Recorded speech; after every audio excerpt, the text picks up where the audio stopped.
Imagine you have a best friend. You laugh together, you work together, and for over 50 years, the whole world thinks you're the perfect pair. You make 7 hit movies, tell thousands of jokes, and earn millions of dollars side by side. This is the story the world saw with Bing Crosby and Bob Hope. They were the kings of comedy, the ultimate buddies on the silver screen. But behind the cameras, when the microphones were off and the bright lights dimmed, a very different story was unfolding. It was a story of a cold rivalry, of a deep-seated dislike that was so well hidden it remained a secret for decades. It all came crashing down into the open at a fancy party. Bob Hope was being honored by the Friars Club, a gathering of the biggest stars in Hollywood. It was his night. Everyone who was anyone showed up to celebrate him. But as Hope looked around the room, he noticed one person was missing. The one person he had shared the screen with for a lifetime. Bing Crosby was not there. Later, reporters tracked Crosby down and asked him why he didn't go to honor his old friend. His answer was short, brutal, and ice cold. He simply said, "I wasn't hungry." That single sentence, like a crack in a perfect statue, revealed everything. The friendship was a lie. So what was the real reason? Why did Bing Crosby, the easygoing crooner, secretly despise the always joking Bob Hope? The answer has nothing to do with money or fame. It's a story that starts long before they were stars, in a small, crowded house where a young boy learned that the world was not a kind place. Bing Crosby was born on May 3, 1903, but his life began with a small mystery. In a small house his father had built with his own hands in Tacoma, Washington, a baby boy named Harry Lillis Crosby Jr. came into the world. But the doctor forgot to do one very important thing. He forgot to file the official birth paperwork. That one missing form would cause confusion for years, as Hollywood could never quite decide how old Bing Crosby really was. Life at home was not easy. His father, Harry Lowe Crosby, worked as a bookkeeper for a brewery. He made just enough money to feed their large Irish Catholic family, but that was about it. With 7 children packed into that little house, there was barely any room to move or breathe. When Bing was just 2 years old, his father lost his job as the county treasurer, and the family was forced to move, scraping together every penny they had. In 1915, things got even harder when his mother's father passed away. He left behind 14 grandchildren and almost no money to help them. The family somehow managed to buy a house for $850, but even that small amount was a heavy burden. Bing's father had to take any job he could find at the breweries to keep food on the table. His mother, Catherine, who everyone called Kate, was the heart of the home. She was born with music in her soul. She would gather all 7 children around an old, worn-out piano and teach them folk songs, filling the cramped, noisy rooms with harmony. Bing shared his bedroom with 3 of his brothers, Larry, Everett, and Ted. Life was loud and chaotic. The family couldn't afford many records, so when they got one, Bing would play it over and over again. He would whistle along to the tunes from their Edison phonograph and try his best to copy the voice of the famous singer Al Jolson. His mother also worked at a dry goods store just to bring in a little extra money. She juggled her job, her children, and her household, all while holding the family together with music and her strong Catholic faith. In 1906, the family left Tacoma and moved to the city of Spokane. Bing was only 3 years old. They rented a house before finally, with the help of his father's brothers, building their own home. Even though this new house had 2 bathrooms and 4 bedrooms, it was still a very tight squeeze for a family of 9 people. His father found bookkeeping work again, this time with a company called Inland Brewery and Malting. But money was always tight. Bing went to Webster Elementary School, but he often skipped class. One day, he and his friends were caught stealing cinnamon buns and throwing them at cars. At just 8 years old, he spent a night in juvenile detention. That brush with trouble didn't scare him into being perfect, but it gave him a story he would never forget. Sundays were spent serving as an altar boy at St. Aloysius Church, where the rules were strict and unforgiving. At home, life was loud and full of music. At church, it was silent and serious. This contrast helped shape the person he would become. He graduated from Gonzaga High School in 1920. In school, he started to discover he was a performer. He joined elocution contests, recited poems, and was a natural at debating. To earn money to buy jazz records, he worked every job he could find. He delivered newspapers, picked apples, worked in logging camps, cleaned offices at the brewery, and folded props at the Spokane Auditorium. He started working at the auditorium in 1917 when he was just 14 years old, and that job changed everything. It was there that he first saw Al Jolson perform live. Bing later said the feeling was electric. He also played baseball for a local team, not because he loved the game, but for the extra cash. In 1921, while attending Gonzaga University, he joined a musical group called the Musicalators.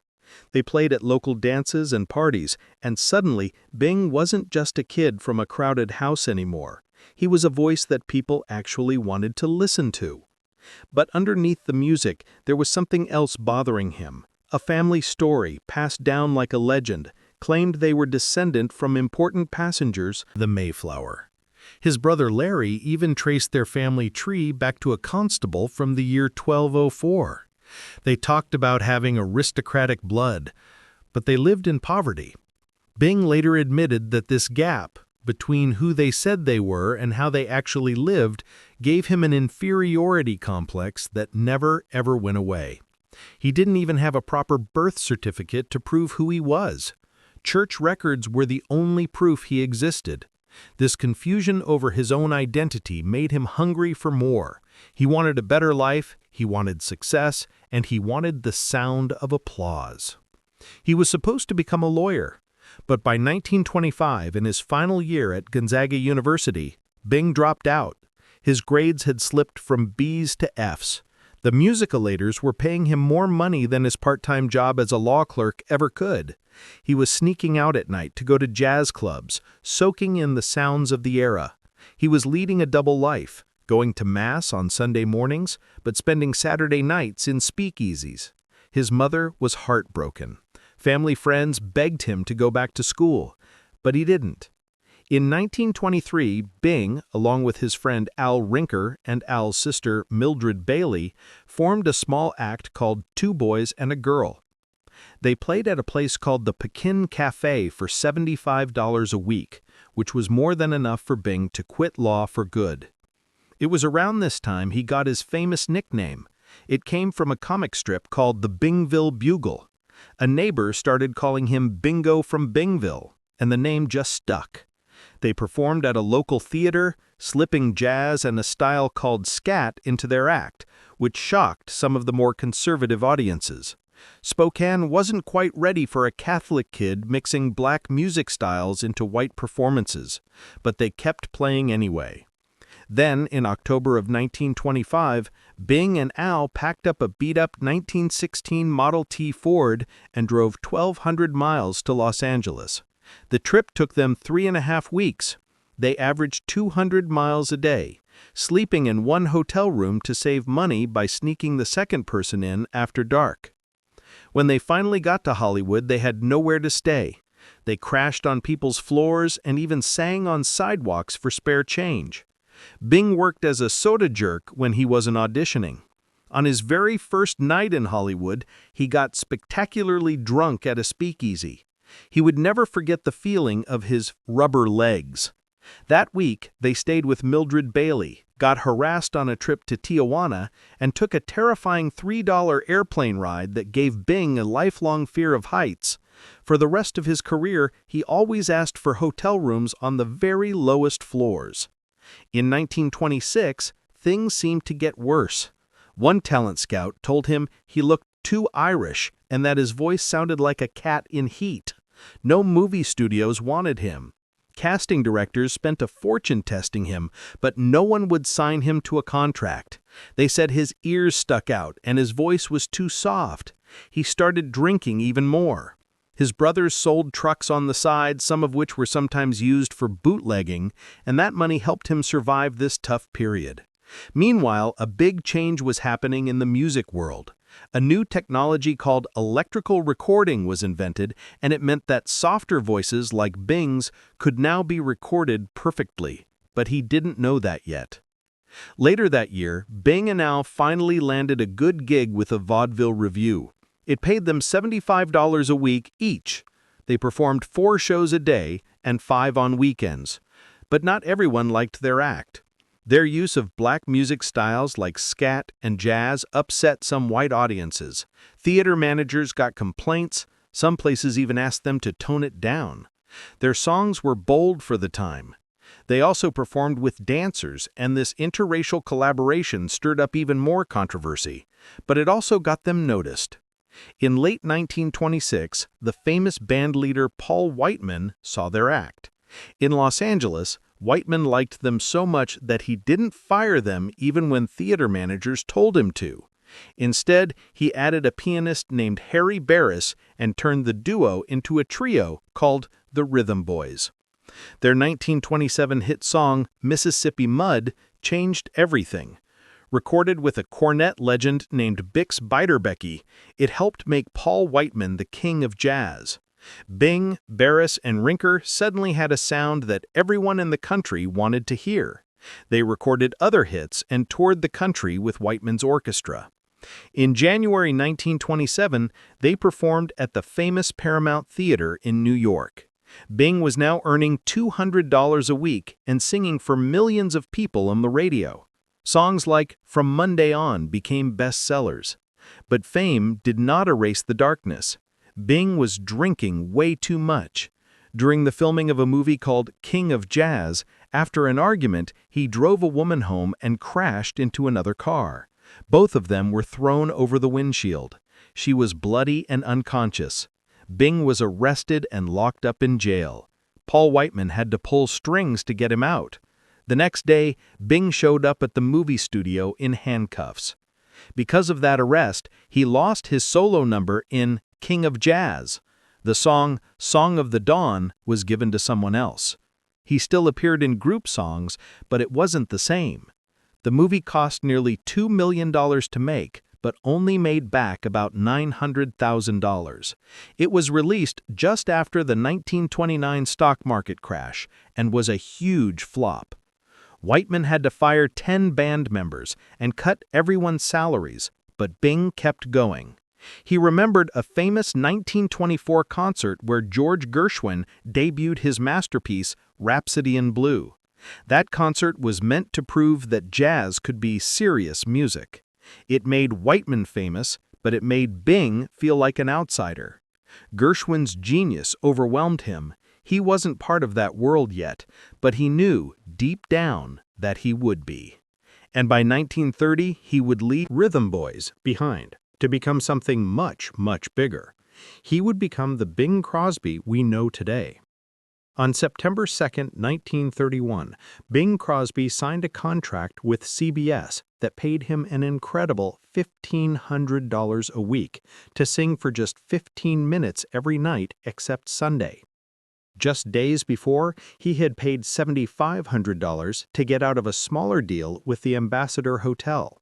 He showed up to the studio for his first big show with a sore throat and laryngitis. He missed the very first show, and within hours, people started whispering. They said maybe the singer from the West Coast had frozen with fear or had passed out drunk. But 2 nights later, he went on the air live with a guitarist and an orchestra behind him. His voice was tired, but it was different, low and easy, and it felt close, like he was whispering right into your living room. His theme song, Where the Blue of the Night Meets the Gold of the Day, played softly each night before he sang. And even though his show didn't get the highest ratings at first, CBS knew they had found something special. By 1932, Bing's brother Everett had negotiated an even better deal for him. The era of the crooner had truly begun, and Bing Crosby was right at the very center of it. Hollywood moved fast. In 1932, Paramount gave Bing his film debut in a movie called The Big Broadcast, where he sang his own theme song and shared the screen with other famous comedians. His relaxed style worked just as well on camera as it did on the radio. The studio locked him into a 3-year, $300,000 contract. And just like that, Bing Crosby became one of the most bankable stars in the entire country. In another movie released in 1933, he was paid an extra $2,000 a week above his regular salary. Because the female star worked very slowly, the shoot took a long time. By the end, he had earned $75,000 on that one film alone. A famous magazine called him probably the world's best-paid male singer. He spent his days playing golf and his nights at parties, soaking in all the attention, the alcohol, and the money. His salary kept jumping higher and higher. It all looked so easy from the outside, but cracks were starting to form underneath the surface. In 1936, while filming a movie called Pennies from Heaven, Bing started showing up drunk to rehearsals. He had put his own money into this production, but behind the scenes, he was distant and moody. The director watched him stumble through scenes. Crew members whispered about his behavior. The public never saw any of this because the movie's title song became a massive hit, holding the #1 spot for 10 straight weeks. But the drinking never really stopped. Years later, he would warn his own son, Gary, to stay away from alcohol, saying bluntly, "It killed your mother." By 1942, he was starring alongside Fred Astaire in a film called Holiday Inn. The film was a huge success and introduced the world to a song called White Christmas. The song had been written by Irving Berlin in 1940. When Bing first sang it on Christmas Day in 1941 on his radio show, he didn't think much of it. He recorded it quickly, in just 18 minutes in the studio. He said casually, "I don't think we have any problems with that one, Irving." But that song would become the best-selling single of all time. Crosby's version alone sold more than 50 million copies. The total across all recordings eventually topped 100 million, generating over $100 million in royalties. Berlin kept the writing credit and all the money, but Crosby took all the fame. The song made him untouchable. But radio was still his kingdom. NBC forced him to perform his show twice every night, once for the East Coast and again for the West, because they didn't allow pre-recorded broadcasts. In 1945, completely burned out, Bing walked away from his show, triggering a 7-month legal fight that cost him $500,000.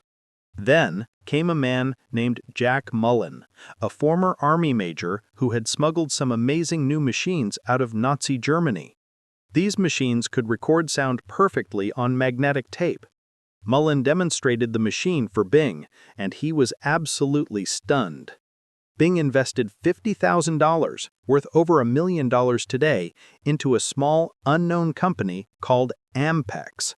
On October 1, 1947, Bing Crosby's show aired as the very first radio broadcast to ever use magnetic tape.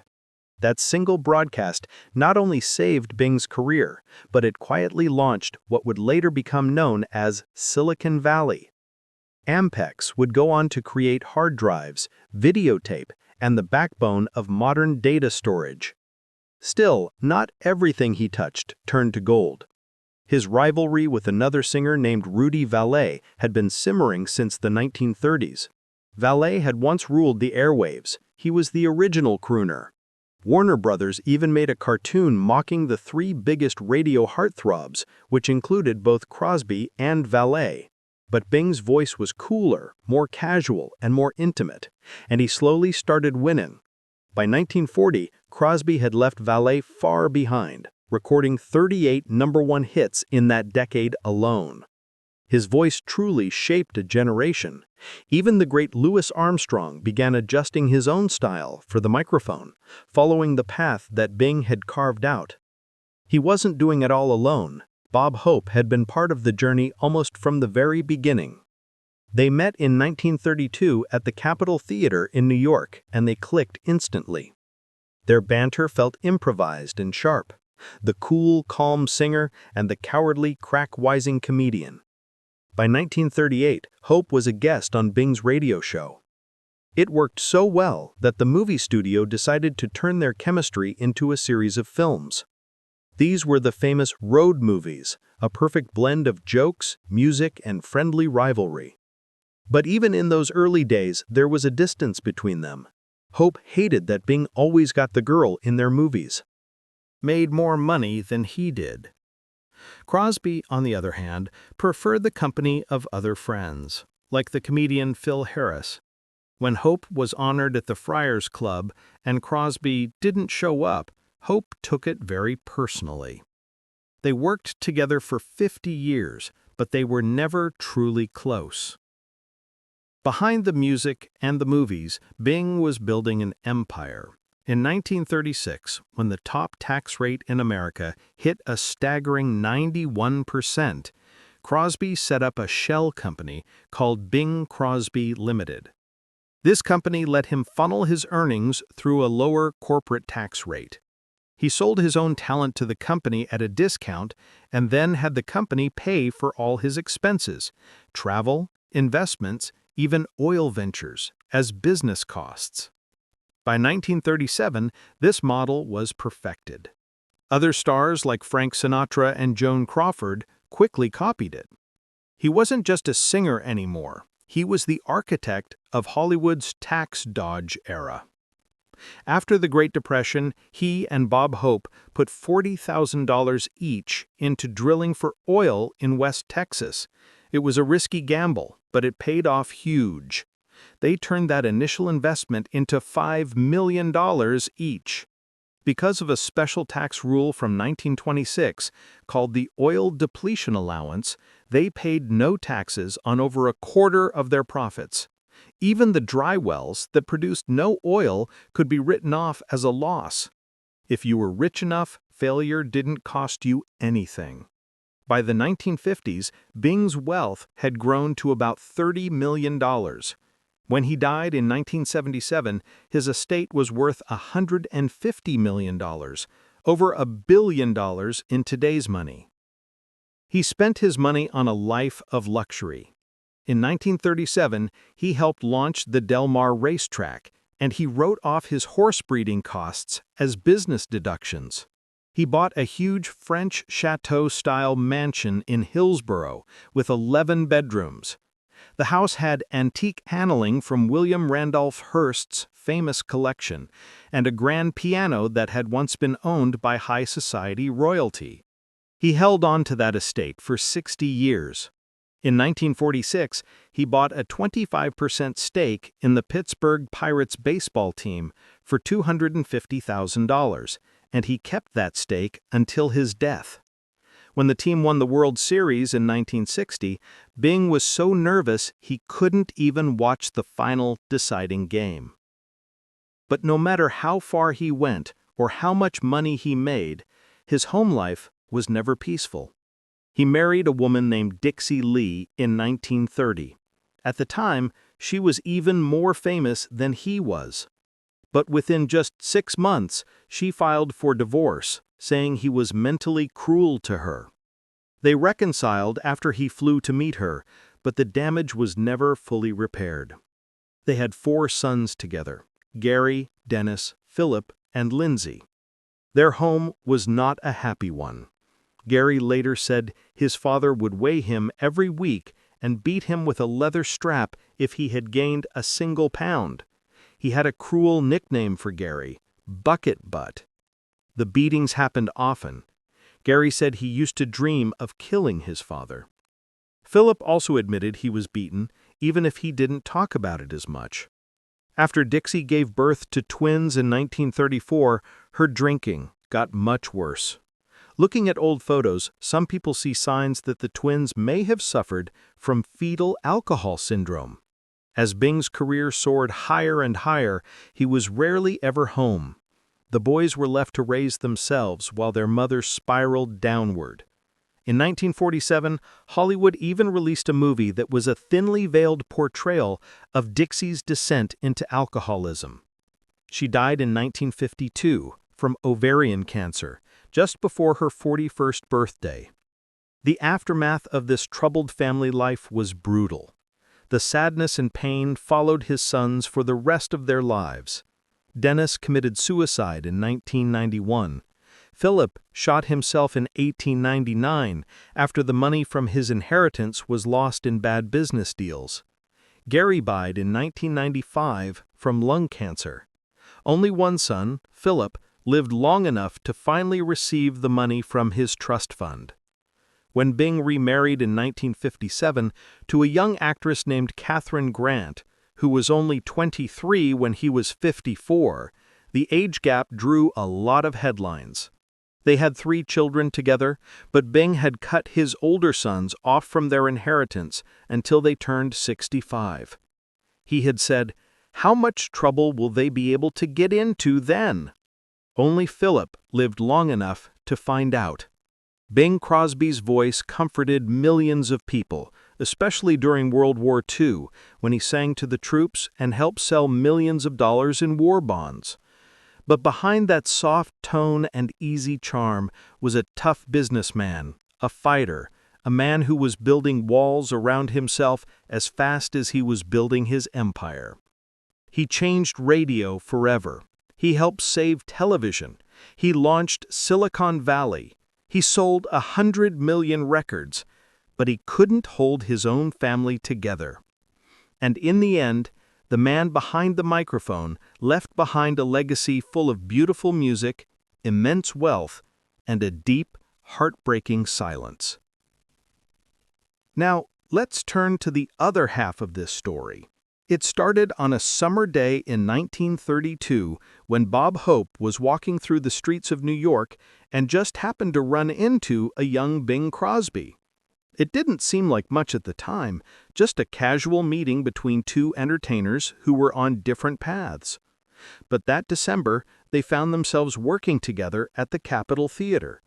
Bing was already a big name, on his way to making nearly $300,000 a year from records alone. Hope had been hired to be the master of ceremonies for his show. They tried out an old vaudeville routine about 2 farmers bumping into each other on the street. The crowd laughed, their timing clicked, their chemistry felt natural. But this was not the beginning of a great friendship. Not yet. After the show, Bing went back to his life in Hollywood. Hope stayed in New York. They didn't work together again for another 5 years. Their paths crossed again in 1938 at Crosby's racetrack in Del Mar. Some important Paramount executives happened to be there and saw them joking around. That easy connection was still there, and this time the studio bosses took notice. There was a film script called Road to Mandalay that had been sitting on a desk for a while. It was originally meant for other comedy teams, but after seeing Hope and Crosby together, Paramount suddenly knew exactly who they wanted. That old script was rewritten and eventually became the movie Road to Singapore. Road to Singapore hit theaters on March 14, 1940, and it exploded in popularity. It became the highest-grossing film of the entire year. But behind all the jokes and silly songs, there were salary fights that never really stopped. The problem was simple. Crosby made twice as much money as Hope, and by 1942, Bing was getting $300,000 from Paramount for a film, and that wasn't even counting the huge amounts of money he made from his records. Hope kept smiling through all the scenes, but this pay gap hit him hard. He felt like they were equals on the screen, but his paycheck told a very different and very painful story. Even as the film earned $3 million worldwide and sequels were planned right away, the tension over money never went away. Hope kept pushing to be paid the same. Crosby kept using his bigger fame and longer career to stay one step ahead. When they made Road to Morocco in 1942, everything finally boiled over. The movie was another massive hit, but the set was pure chaos. Hope had his own team of writers working for him. So did Crosby. They fought over the best punchlines, they rewrote each other's scenes, and they clashed right in front of the cast and crew. One fight over script changes got so heated that Bob Hope actually walked off the set. He felt that Crosby was stepping on his timing, trying to take more than his fair share of the spotlight. The tension didn't stop when the cameras stopped rolling. When they did their live radio shows together, Hope would often refuse to rehearse with Crosby. Millions of people would be listening, while backstage, Hope was alone, scrambling to get the jokes right. The chemistry that audiences saw on screen was real, but it came from a place of fierce rivalry, not from friendship, and that foundation was starting to crack. By 1947, the cracks had become impossible to ignore. Hope finally managed to renegotiate his contract and forced Paramount to pay him the exact same amount as Crosby for their next film, Road to Rio. They both received matching salary deals. It should have been a victory for Hope, a moment of fairness. But Crosby didn't like being seen as anyone's equal. He saw Hope's push for equal pay not as fairness, but as a threat to his status. That resentment never left him. Things reached a real breaking point when Hope was honored at the Friars Club in the late 1940s. It was supposed to be his big night. Every major star in Hollywood showed up. But Bing didn't. Hope looked for him. He scanned the entire room. Nothing. Later, when reporters asked Crosby why he hadn't come to honor the man he had made 7 successful films with, his answer was short and cruel. "I wasn't hungry." That line stayed with Hope for years. He wanted recognition from his partner. Crosby simply didn't care to give it. Then came a radio broadcast in 1949. They were supposed to rehearse together beforehand. It was a live show, so the timing of their jokes was everything. But Crosby didn't show up until the very last possible minute. Hope had to wing the entire thing. The show went on, but the damage was done. Crosby's message was clear. He didn't need Hope. He didn't need to rehearse with him to shine. Hope was deeply hurt, embarrassed, and he was becoming increasingly bitter. Crosby made everything look so easy. Hope felt like he had to fight for every laugh, for every single dollar. The gap between them wasn't just about money anymore. It was about pride. By the time they made their last road movie, The Road to Hong Kong, in 1962, their feud had spilled over into casting. Crosby wanted a younger female star to attract audiences. He demanded that Joan Collins replace Dorothy Lamour, who had been in every single road film and was beloved by fans. Dorothy was 48 years old at the time. Hope fought hard to keep her, even threatening to leave the project. But the decision had already been made, without him. Dorothy Lamour found out she had been replaced by reading about it in the newspapers. She had to call the producers herself to find out what was happening. The only compromise was to give her a very small role and one song. But it wasn't the same. The movie made just $2.6 million, the lowest of the entire series. The spark was gone. The magic had faded. For decades, people believed that Crosby and Hope were the best of friends. They laughed together on screen. They traded jokes like old pals. But off-screen, they lived in completely different worlds. Bob Hope's wife, Dolores, once said, "They lived entirely different lives, but they respected each other." Their wives never socialized together. Outside of charity golf events, they almost never saw each other. Crosby liked quiet dinners with a few close friends. Hope wanted big, loud parties with hundreds of people. When the Friars Club honored Hope again on another occasion, Crosby once again didn't come. And Hope noticed every single time. Hope always seemed to crave a real friendship. Crosby just wanted his space. He would go hunting with his friend Phil Harris, and he would invite friends to his beautiful home in Northern California. Bob Hope was never, not once, invited. Even after decades of working side by side, their wives had never even shared a meal together. Hope kept reaching out. Crosby kept pulling away. Behind closed doors, things were even worse.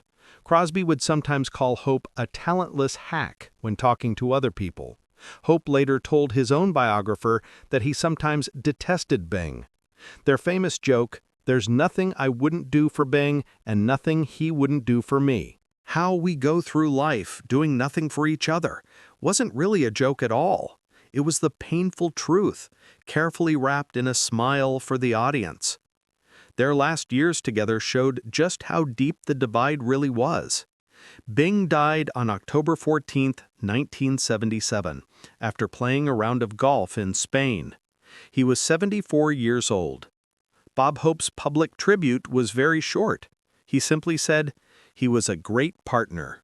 That was all. Hope still had comedy shows to do. He went on stage just days later. His team told the press that he was too upset to do interviews, but something felt off. The warmth people expected was missing. The pain of their complicated relationship did not end with Crosby's death. His family continued to unravel. His son Lindsay committed suicide in 1989 after losing his inheritance. Another son, Dennis, shot himself in 1991, just weeks after his divorce. The happy smiles from the road films had completely faded, replaced by real-life tragedy. The 7 films they made together earned over $20 million and changed movie comedy forever. They broke the fourth wall, they made fun of themselves, and they set the template for buddy comedies for decades to come. But the friendship that audiences around the world believed in so deeply never actually existed. It was a business arrangement. It was a competition. Bob Hope admired Crosby's talent and his success. He even learned how to invest his money like Crosby, becoming one of the richest men in Hollywood. But Crosby never, ever let him all the way in. Hope later admitted, "I never liked Bing. He was a son of a gun." Still, he chased his approval for decades. When Crosby died, Hope said all the right things for the cameras, but there were no real tears. Behind the perfect timing, the catchy songs, and the roaring laughs was a partnership held together by contracts and competition, not by any real human connection. Their legacy became one of the greatest performances Hollywood ever pulled off. Not the performances you saw on the screen, but the performance they lived off it. 2 men who looked like the best of friends, while quietly, secretly wishing they didn't have to share the spotlight.